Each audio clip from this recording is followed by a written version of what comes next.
Everyone, welcome back to our channel. Today we are going to read some more Behind the Game, a Freak Circus fanfic, fan art of our own. Chapter 10, I Love Ticket. Oh, and Ticket Taker, and Taker too. Time passes effortlessly, and he didn't remember the last time he had received a sleep so good that he slept past your alarm. Wait, your alarm? Did you even remember staying up your alarm last night? What time was it? Didn't you have work today? Did you overslept? And why did your body feel so warm? Almost as if you were snuggled up against a giant heater. It felt as if it grew arms and had it around your body to keep you comfortable. A smile formed to your face. You didn't plan on opening your eyes anytime soon. With rare comfort like this, whether this was a dream or not, you were thankful to the divine beings above to hand you over such privilege. Thank you. You asserting your sleep. Have your hands moved to the back of the so-called heater that lay beside you. You moved your fingers up and down its back, which was lie firm. You could have sworn you heard a groan just above your ear. But you were probably imagining it. Or were you? When your curiosity started growing, clouding over your overwhelming sleepiness, you started to wonder if it wasn't your mind playing tricks on you. And it was actually happening. One way to find out was opening your eyes to see. Your eyelids were heavy. It was hard to lift them up, even with the merse desire to understand who or what is beside you. You can almost feel them, or it physically. Sunlight began to creep its way into your line of vision, and when your eyes were finally open to see your usual room, nothing to note except the visible figure that was in front of you. Harley Quinn. With the sudden realization that he was still there. All night, while you were asleep, a red hue started to form on your cheeks, a burning sensation that was easily decipherable on your skin. He was in your room all night, watching you sleep, staying with you. A surprised yelp escaped your lips. He immediately pulled away from his grip and backed up from Harley Quinn's figure. You didn't notice that you neared the edge of your bed before crashing down on the wooden floor. You let out a pained whine, rubbing the back of your head to smooth the ache. When your vision cleared, you saw Harley Quinn's expression looking down on you. That sinister smirk, as usual, plastered in his face. Slept well. That condescending tone was going to be the end of you. The day hasn't even started yet. Harley Quinn laughs heavy chuckle before helping you back up onto the bed. You felt those sharp claws cling to your skin, not rough but gentle, like it was aware how easy it would be to hurt your fragile self. How different you were compared to him. Lifespan, regeneration, everything. How easy it would to break to break just in his presence. Not just one wrong move. He saw that Harley Quinn only wore his bodysuit. The tints of green that he was known for non-existent from his attire, except for a circus hat that lay upon the top of his head. You're surprised that it wasn't ripped off, as it slipped off. Or did it while you were asleep? Harley Quinn pointed at something, his smirk growing wider at how confused you looked. You didn't say anything yet. You observed around before leaning your eyes on the cloth around your shoulders. It was his, undoubtedly. The same green, black, and gold cloth that could be called a sort of cape that he wore alongside his everyday circus uniform. You glanced up back at him, and he looked satisfied to see you in something that was his. Green suits you, he commented, brushing a strand of hair from your face. On instinct, pushed his hand away, not because he didn't enjoy his affection. He felt warm inside, just by his touch alone, but still felt weird to be on the receiving end of his touch. When the original game, he was the one who got bombarded by a hug from the game's protagonist. Harlequin knows that you retreated from his touch and thought that maybe he was making you uncomfortable again. His smirk faltered slightly, but in the span of a few seconds, the corners of his mouth lifted up again like nothing was the matter. You were quite clingy in your sleep. I didn't know you could hold someone down for your size. Wow, rude. And what are you trying to apply? You glared at the clown in front of you, who seemed adamant in making your morning a pain. A snicker escaped him. Making himself comfortable on top of your bed. At least have a tendency to ask if you could lay on my bed, you grumbled to yourself rather than to him. You didn't wait for an answer from him. You looked over at your clock that said the time, 8:01 a.m., and your eyes widened, your legs jumped up from the bed almost instantly. You nearly forgot that Harlequin was just laying on your bed, watching you move your limbs around, and a part of him found the sight entertaining. Harlequin's voice distracted you from your rush. He pulled your phone out from underneath the blanket and showed you a log of messages between you and your boss, but he didn't remember texting your boss as of recently. Sorry, boss, I didn't think I'll be able to come to work today. A friend of mine ended up in the hospital, and I need to take care of them. The message was sent in the early morning of around 5:40 a.m. No need to worry, understand. I hope the wellness of your friend. I'll take care of your shift. The message your boss sent back was a few minutes after yours. You raised an eyebrow. You grabbed your phone from Harlequin's hand and just looked down at the short message. How in the... Harlequin abruptly spoke for you. I logged into your phone and messaged your boss, so you don't have to go to work. He smiled ever so innocently, like he didn't know opening someone's phone equals as having their privacy friend. First off, how did you know my phone password? That direct question made Harlequin pause. And while nervous laugh made a response. You shook your head before falling back down onto your bed, just opposite side of him. Don't you have to be at the circus? He asked, staring at his peaceful expression. He looked more settled, grounded. Harlequin's expression scoffed, shrugging at your question. I still have all day to plan my performances. A sudden smack of his arm made him slowly turn towards you. What? I didn't hear you mean your show. I mean, if you're going to get in trouble being here with me. Your question did give him some thought, but as laid back as he is, he shrugged it off.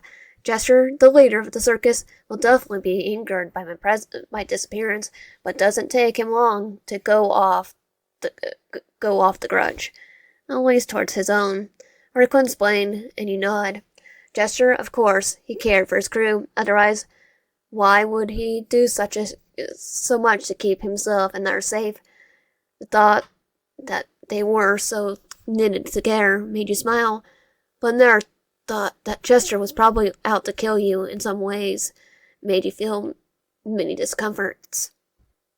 After all, you weren't the character in the story was focused on. But that wasn't a story to begin with, nor the game. Choices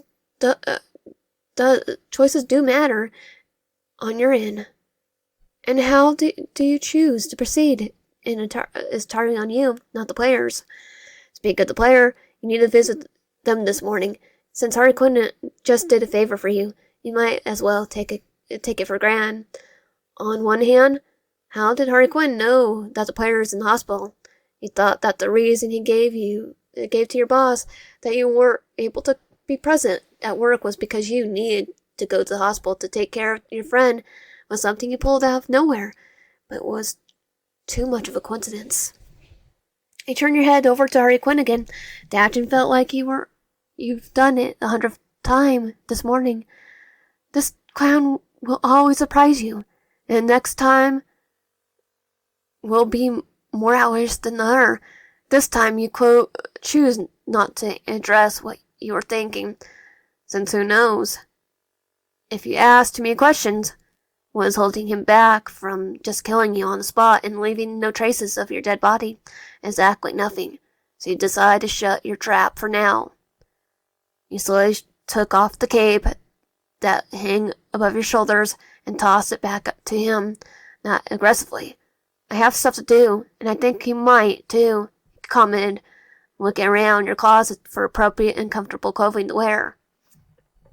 That's not false, but I have nothing to achieve back at the circus this early on, and besides, Ticket Taker mostly does all the evening plans.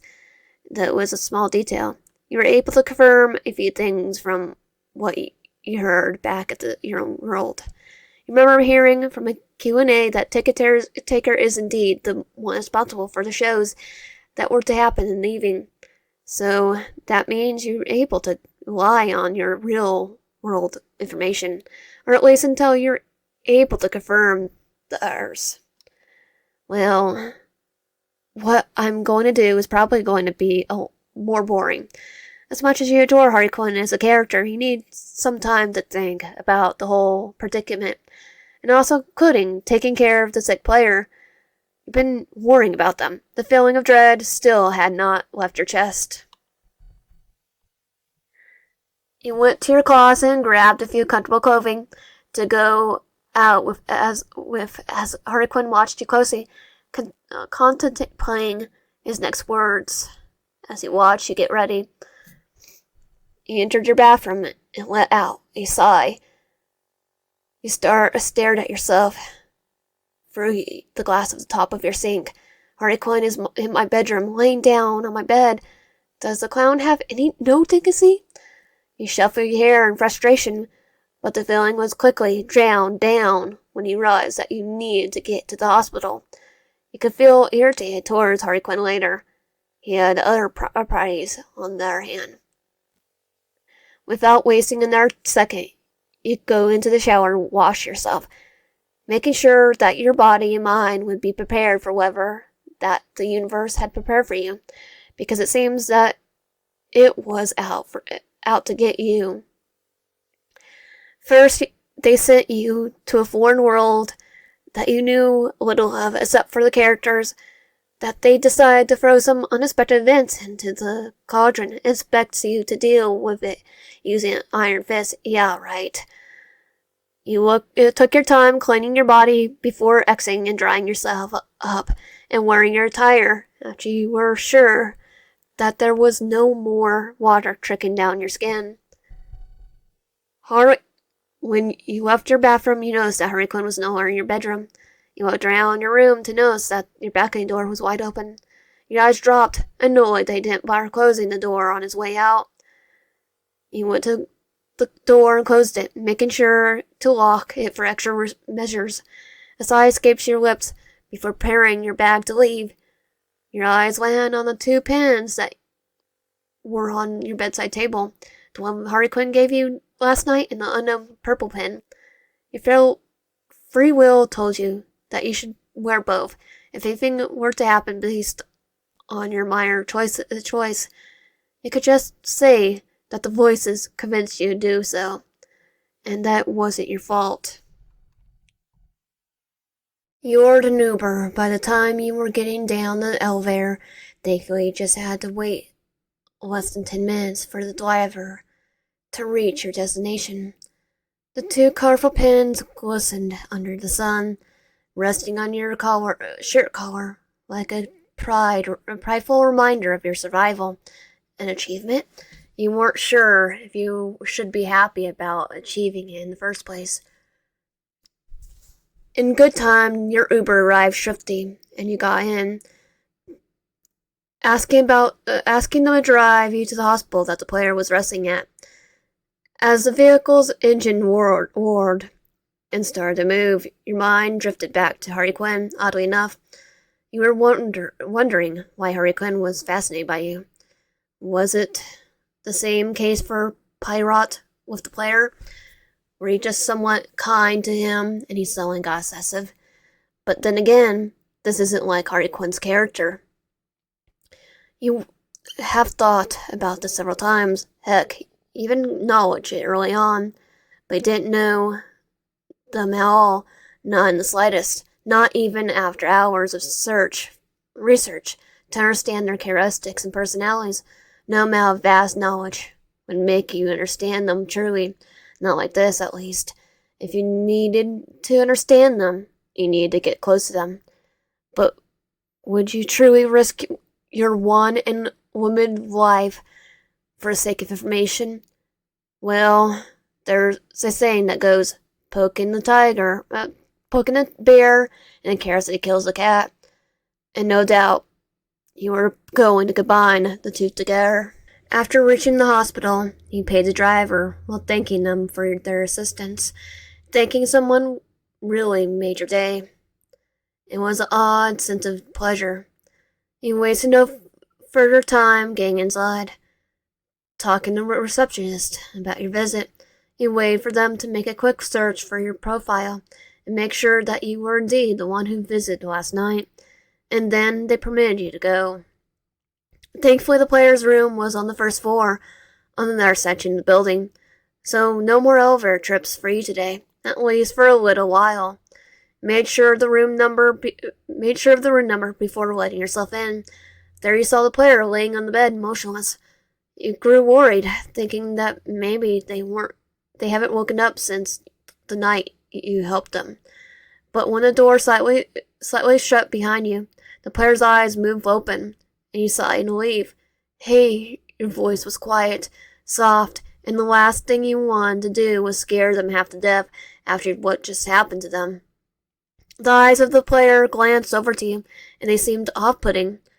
They were distracted, like their mind was elsewhere, but their body is physically pleasant.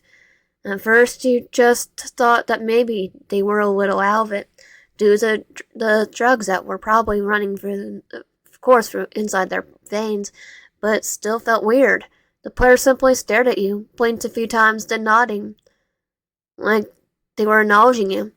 Are you okay? Your voice stayed firm but concerned. You slowly went to their bedside, taking their hands in yours to try to move them. They didn't look at you directly, and you knew that they were aware of your touch and presence. You kept your eyes on them, careful gaze, afraid that they might snap or maybe do something a lot worse than you anticipated. But nothing happened. They just sat there in the hospital gown, quiet and stiff, unmoving, but breathing. Talk to me, please. You grew desperate for a cough of word, desperate for any small sound like a groan, anything that might break the uncomfortable silence that had formed inside the room. When they continued their long silence, you took a deep sigh. You could only let go of their hand. It was cold, too cold. Their hand. It felt as if they were left in the freezing attic. Just for a millisecond, their temperature felt abnormal. You mind yourself to talk to the doctor and the nurses who was in charge of taking care of them, to make sure that they're keeping a close eye on the player, because right now you weren't sure if they were ready to talk yet. Abruptly, the player's eyes following wink up your figure. A flame of hope grew inside of you. Maybe they were going to say something, but out of nowhere, their eyes widened. You only realized how empty they looked before they started screaming. Not just your average yell, but full-blown, blood-curdling scream. Instinctively, you held your ears, trying to avoid getting your eardrums blown to bits. Your eyes twitched as an irritated spots to the maddening frequency that the scream made. You looked over to yourself. The player still hasn't stopped screaming as you do. You were looking around at what they could start it. Then your eyes land on the pins, the green and purple pins that you wore on your shirt collar. Was it possible that it could be because of those harmless pins? But the logic itself didn't make sense. After a while, the doctors and nurses barged in. had to escort you out before the party calmed down, but they looked shaken up. You could only look through the small opening from the door to see their small, vulnerable figure. You were still wondering what could be the reason for that to happen, and you decided to put your attention elsewhere. Following what just happened, the staff wanted to know the reason for the player's sudden and confused outburst, but even you were unable to answer that. They had to bring in a professional psychologist to analyze the situation, and they asked you if the player had any previous meltdowns before, but you shook your head. You told them everything about what you knew, of course, leaving out the information regarding the circus and having to alter the story so that the circus was never involved in the first place, and leaving out the fact that the player visit the circus alone. Later, after the psychologist knowed everything, they thanked you and took their leave to analyze the information they had. You let out breath you didn't know you were holding. The staff at the hospital promised you that they would do their best. You thanked them before making your way out of the hospital lobby, your eyes blinded by the sun that was looking straight down at you. When you tried to block the brightness from your view, you were able to see a similar figure just a short distance away and saw Ticket Taker? Why is Ticket Taker here? What kind of business does he have in the hospital? Is he phoning me? Before your thoughts were able to form together pieces to pieces, the tall gentleman in blue locked eyes with you, almost as if he knew you would be coming out at that moment. Your survival instinct told you to run, to get out of the sight, pretend that you didn't see him, and continue on with your day. But you didn't realize that he was already coming over to you, slowly. By the time you noticed that he was in front of you, your escape options were out of window. Ticket Taker was much taller than you. That much you knew. It didn't help that you couldn't decipher his thoughts, because his face was totally concealed by the mask of his, and the fact that his posture yielded confidence, and you know what I'm doing. So, I know what I'm doing, so you should stand down type of energy. You must be the one who is friends with the red ticket guest. His voice was smooth, professional, and confident. You felt a lump of saliva go down your throat before you replied, your voice undoubtedly shaken. Yes, and you must be Ticket Taker? You tried to avoid eye contact, looking down on his shoulder, chest, arms, just anything but his eyes. The silence was more tense than the dinner with family at Thanksgiving. It made you feel wrecked and scared at the same time, though the two words wouldn't be so far off from each other. How did you know my name? And that did it. Sure, you and him shared glances. He was the one punching his tickets for the guest, honestly, but never once did you catch his name. Not that you needed the information biologically, but logically, you would if you wanted to address him in the future. Now you blew the chance. Great job, idiot. You weren't able to look at him in the eyes. After realizing your mistake. You were sure he knows too, considering how quiet you went, and your body language saying the rest. You heard a low hum coming from Ticket Taker, and he hastily trailed your eyes to his face, to be met with nothing but the wide smiled mask. His fingers on his chin. It seems like he was thinking on what to make of the situation. You are aware of my name? He asked. Curiosity was just underestimating it. You nodded, along with his question. A smile that didn't quite reach your eyes spotted on your face a mere second before falling to a hesitant grin. Harley Quinn spoke of you. Very highly. A bit irritated, too, sometimes. Though, of course, you didn't mention that last bit. You wanted to please him. A bad first impression of Ticket Taker was a death wish, and you needed to improve whatever you had with Jester. And one way to do it is through Ticket Taker. Is that so? You were close to Harley Quinn? You speak casually of him. One thing about Ticket Taker is that it is worth to mention that he's always had the calm air around him, a shell that was hard to crack, and a gentleman like Ticket Taker was. He truly believes that he steps ahead of his every situation. That is why he developed the persona of a confidence through his words and even actions. You were slowly pulled to reality when you realized that you were taking too long to reply to him, and force a cough to escape your throat. Yes, indeed, close. You almost slapped yourself at the response you gave. Who even speaks out like that? I see. This is interesting. Then he stared at you like you were an animal inside a cage and needed to be analyzed. It made your stomach churn in ways that gave you discomfort. Ticket Taker is one of those signs that spells out danger. Do not touch, like an electrical fence. One touch and it's almost guaranteed that you'll get electrocuted. You know that it's dangerous, but the danger still pulls you in. The feeling is scary, but fascinating to indulge in. You only know when to pull back when it hurts. There, I'd like to spend this sunny day with you, and you weren't exactly expecting that. You were waiting for some masterful words of ancient English literature thrown back at you. Maybe an argument or retaliation to your previous sentence, but no. He wanted to spend a day with you, but why?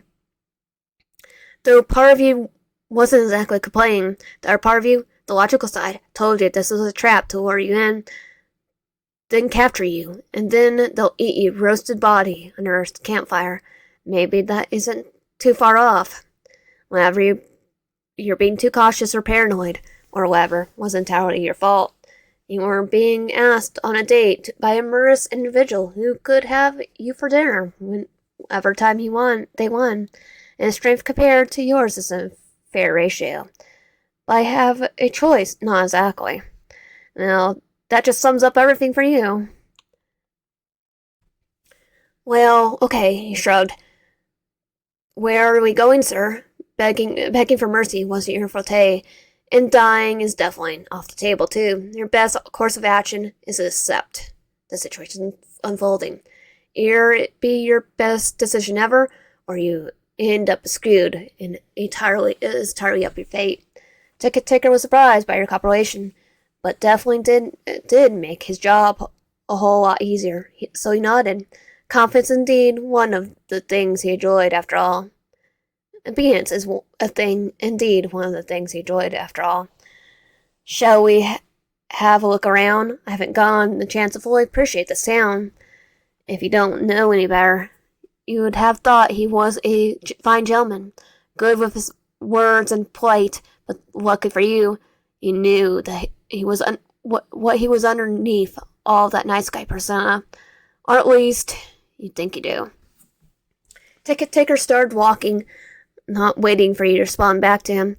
You almost didn't follow him because of his lack of etiquette. But you budged through and grumbled under your breath, your feet moving just behind him. There was a long, driven silence as you two walked together through the street. Multiple passerbys noticed that Ticket Taker and stared at him, some judging, some curious, some intimidated or afraid, or just looked disgusted. You almost forgot how badly treated they were, just because of their appearance yielded uncanny valley. But in truth, they didn't look that bad. Otherwise, how else would they attain such a modestly large fan base dedicated to them, at least in your world? Do they always look at you that way? The question seemed to throw Ticket Taker off. He didn't respond. He didn't even stop to look at you. But he knew the answer was, considering how harsh the locals treated Pyroth in the game. He had no doubt that the humans would act the same towards the others. If you're that curious, then the answer is yes. But I'm used to such foul treatment. But getting used to it doesn't mean you're okay with it. Your words are no doubt have effect, but you were still wondering whether the fact was a good idea or not. So you or you unintentionally dug your own grave. I'm afraid I do not know what you're talking about. Of course, he was playing the closed game. You weren't disappointed that he decided to be closed off. You were actually expecting it. You also didn't hold anything against being skeptical and closed off. Ticket Ticker actually had every reason to. You were human. He definitely had a terrible experience with your species. Humans in jail are terrible, even towards each other. He kept in that, though, not needing to grow the flames further. You want to avoid burning whole neighborhood down if you want to keep yourself and the player safe. If you had to admit, this is definitely better than him taking you to a dark alley. You're pretty much expecting to be taken into his isolated part of town and being kidnapped in broad daylight. But I suppose you could have had more faith in Ticket Taker. Instead, you found yourself standing in front of an antique store, and what it looked straight out of a movie's delicate, beautiful, soft, timeless. There was a large window in front of the store, displaying numerous items that were up for buy, and they were all clumped together. But the mass was truly what makes it. The mess was truly what makes it artistic. And you and Ticket Taker approaching the front door. He opened the door and insisted that you enter first. You thanked him, a flutter of appreciation on your face. You tend to forget he eats people for a living. When you place your body inside the store, your nose was bombarded by multiple smells. It didn't stink. No, just unique and old. There was this almost natural-like scent, full of flowers and wet dirt. But there was also a stink smell similar to that of river water. You watched in awe of the items that were set on multiple shelves that stacked up high. One shelf could own about 5 or 6 items, each varying in size and physical appearance. What is this place? He asked. You already knew what it is, but you wondered why Ticket Taker would come to the shop out of everywhere else. It isn't like this is the only antique shop on the block. An antique shop is a very relaxing place I tend to visit when my schedule calls for it. Explain briefly before looking at you. If something were to catch your eye, don't hesitate to tell me. You were expecting the level of hostility. You weren't expecting the level of hospitality from Ticket Taker, let alone the one-on-one hangout with him in the first place. While you were here, you could buy yourself some souvenirs. You haven't gotten the chance to buy yourself anything special. You could get something for the player as they recover.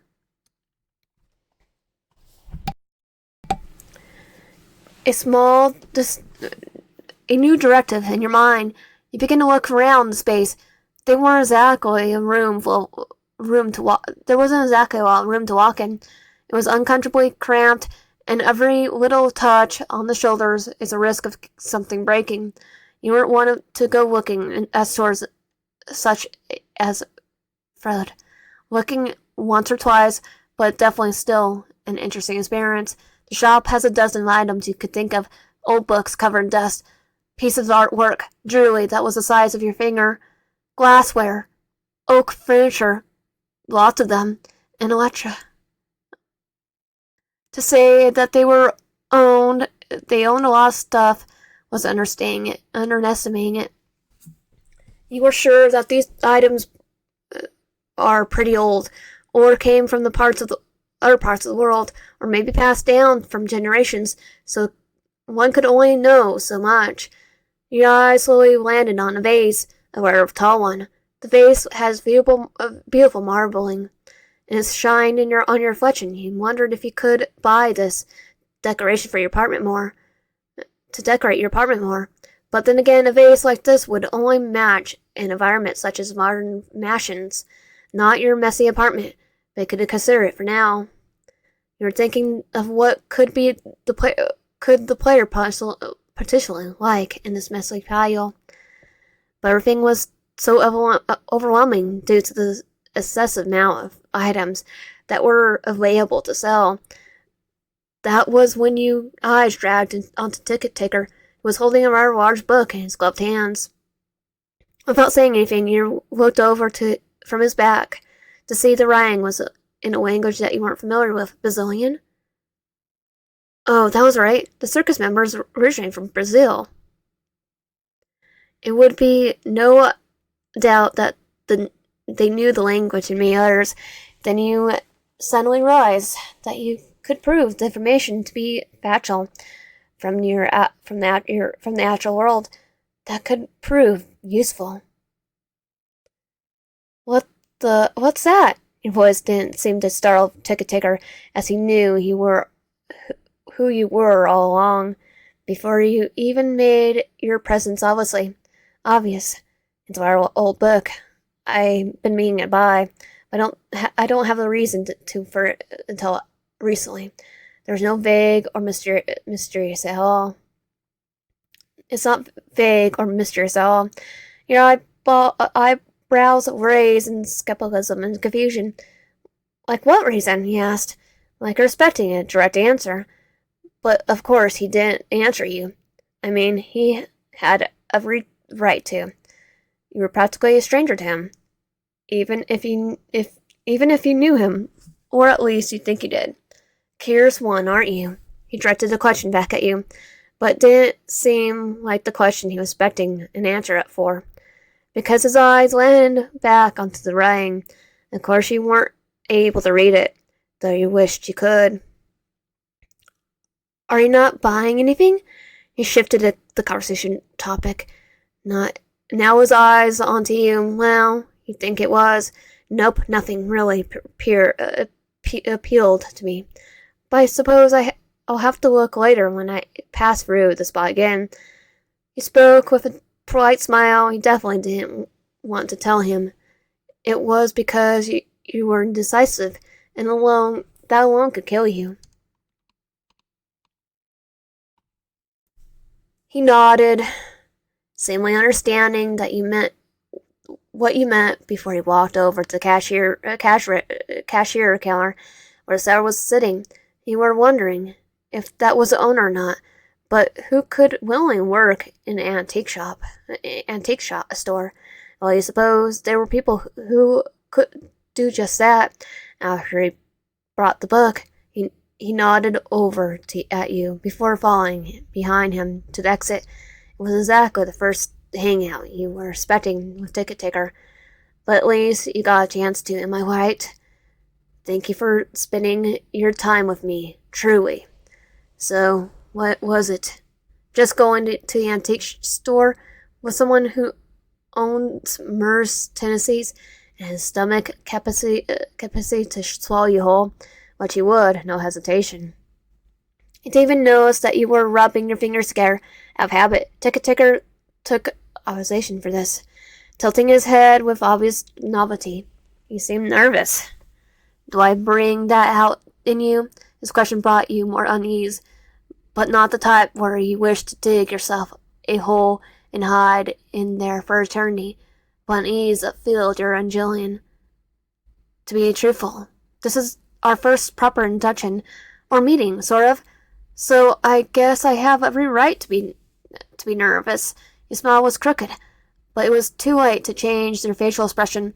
You probably thought you were an anomaly. Hurricane is going to hear about this, and possibly think of you as Alba now. Thinking about it made you sob in your head. You could feel your brain frying, but it was rather unlogical thinking. They're most likely more freakier than you are. So who are you to judge about your particular behavior? Ticket Taker nodded his head. Seems logical enough. Well, at least he didn't ask any more questions. You had enough drama as of late. You just wanted to take advantage of your free day they were given so humbly. Anywho, I have other things to attend. I'll send you my gratitude for keeping me company. And with that, he started walking off. Well, it was uneventful. He didn't get drugged or kidnapped. At least you should be thankful for that. At some point, He might have to make plans to avoid those sort of things. He didn't plan on waking up in an unfamiliar room and tied up. No, thank you. Sir, I wish to wake up in my bed under my cozy coverings. Ticker returned to Circus without any complications. He entered this personal caravan. Each of the circus members had their own. Nobody really enjoyed sharing a room. Each of them had their own things, and they preferred to be left alone. The inside of his caravan was well furnished, solid tier, with modern touch, but also importantly, clean and organized. Everything was on top notch. You barely able to spot a single dust stain. Each cabinet was labeled. One cabinet had a label attached to name utensils, and the other had plates. They really had a meal inside his own private space. It was still his own suffocation to know his living quarters was in order. As he closed the door behind him, he failed to notice the figure that stood behind one of the room door frames. Darkness surrounded them. Ticketer placed the book that he had just brought on the top of a small round table. It was placed directly under the windows. There was another table under their window. That table having a live flower they enjoyed tending to. Also because pirates gave it to him as a souvenir from a town they visited a while back. It was only fair he took up possibly to nourish it. As soon as the book hit the wooden table, he felt immense force that was forced back onto the couch that was placed at the back of a caravan. Ticker's eyes widened in surprise and confusion when his eyes landed on Harley Quinn. Harley Quinn, what are you doing? Ticker rarely felt urgency or panic, but this moment was different. One of his own trying to actively hurt him willingly? No, that didn't sound like Harley Quinn, but this, I saw you, venom in his voice. That's uncalled for. Ticker was unable to process, understand, or try to insert logic into this equations. This isn't normal behavior. Sure, the green clown can grow irrational, unlogical, and perhaps childish, but never violent towards his own. You were with them. The underline in his tone wasn't anger. Harley Quinn is indeed angry. Ticker was able to analyze that just one bit, but this them wasn't spoken with anger, but affection. Ticker almost felt the raw madness raying off his frame. It was almost impossible to resist it, that he could start sweating. At that moment, Ticker knew he needed to route the situation back to normalcy before everything goes out of hand in a blink. Harley Quinn, we could talk about this as rational adults. I don't need your stupid logics and sweet words of persuasion. Harley Quinn's voice was truly out of mind, out of character. Harley Quinn stayed over the top, garner and performative. He stays of a baronet, of a clown, because he is one. But right now, this is a raw emotion, something much scarier than verbal words. Harley Quinn's grip on him tightened and Ticker let out a scowl. And this will definitely leave a mark. Harley Quinn didn't realize it, but he didn't stop either. His emotions were all over the place.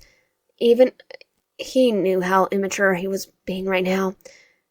He saw how calm he looked with Ticker, how he smiled, nodded, even approached him so calmly. He didn't like the idea of sharing. It sounded pointless. But why would you share something you cherish so much with your whole entire being, entire life? It was a stupid concept. Before Harley Quinn could even act more aggressively, Ticker hesitantly held his arm, like how a parent figure would show physical comfort. The touch, though showered in uncertainty, was also covered in relaxing comfort. Like Ticker had done this several times in the past. Harikun broke out of his maddening frenzy. His green eyes dilating. It was uncoordinated at first, now moving ever so slowly, like he grew with conscious mind after years. Harikun paused, slowly releasing his grip on on Ticket Ticker's shoulders, stepping away, helping the poor lad up from the couch. Ticket Ticker stretched his limbs, laying out a relief sigh. Needing something someone to discuss with? Ticket Ticker was a man of few words, few emotions, very few vulnerability. But his family is precious gem, and he wouldn't sell that gem for anything. Harlequin shook his head, clearly still dazed. Yeah, just Harlequin had grown of frustration, recalling the short seconds of his dangerous actions that could have possibly led to injuring Ticket Ticker. Sorry, Harlequin's voice was quiet, unlikely of him to lack chatter. Ticker shook his head, patting his shoulders. Get some rest and perhaps think about what you'll do next, and reflect. If it really could have landed me a scratch, I'll consider a more appropriate method of punishment. At the mention of receiving a punishment made Harlequin shame his head profoundly. No, I'm good. I think I got from here. And with that, Harlequin left the caravan with steps that didn't sound like him. On his way to his own personal quarters, his eyes flying everywhere, getting his mind to work and think. Then his mind went on you. You are truly an amazing human. Maybe it made him the happiest monster alive, but maybe he needed to acknowledge something. This feeling of his isn't natural. Never supposed to be. He's going out of his way to harm his family. People he had known for as long as he could remember. And for what? A human he had grown to care and take interest on? He couldn't wrap his head around it. One second he was obsessed with the image of you, just from your voice, scent, and everything that had him remind you of you. Now he's back to questioning everything he felt, simply because he went haywire just seeing you with someone else. But that someone wasn't just a stranger, it was family. He needed time to think. And as painful as it sounded, to him personally, he required space from you. And that was Chapter 10 of Beyond the Game. If you want my content, please consider subscribing, liking the video, and commenting down below. I'll see you guys next time.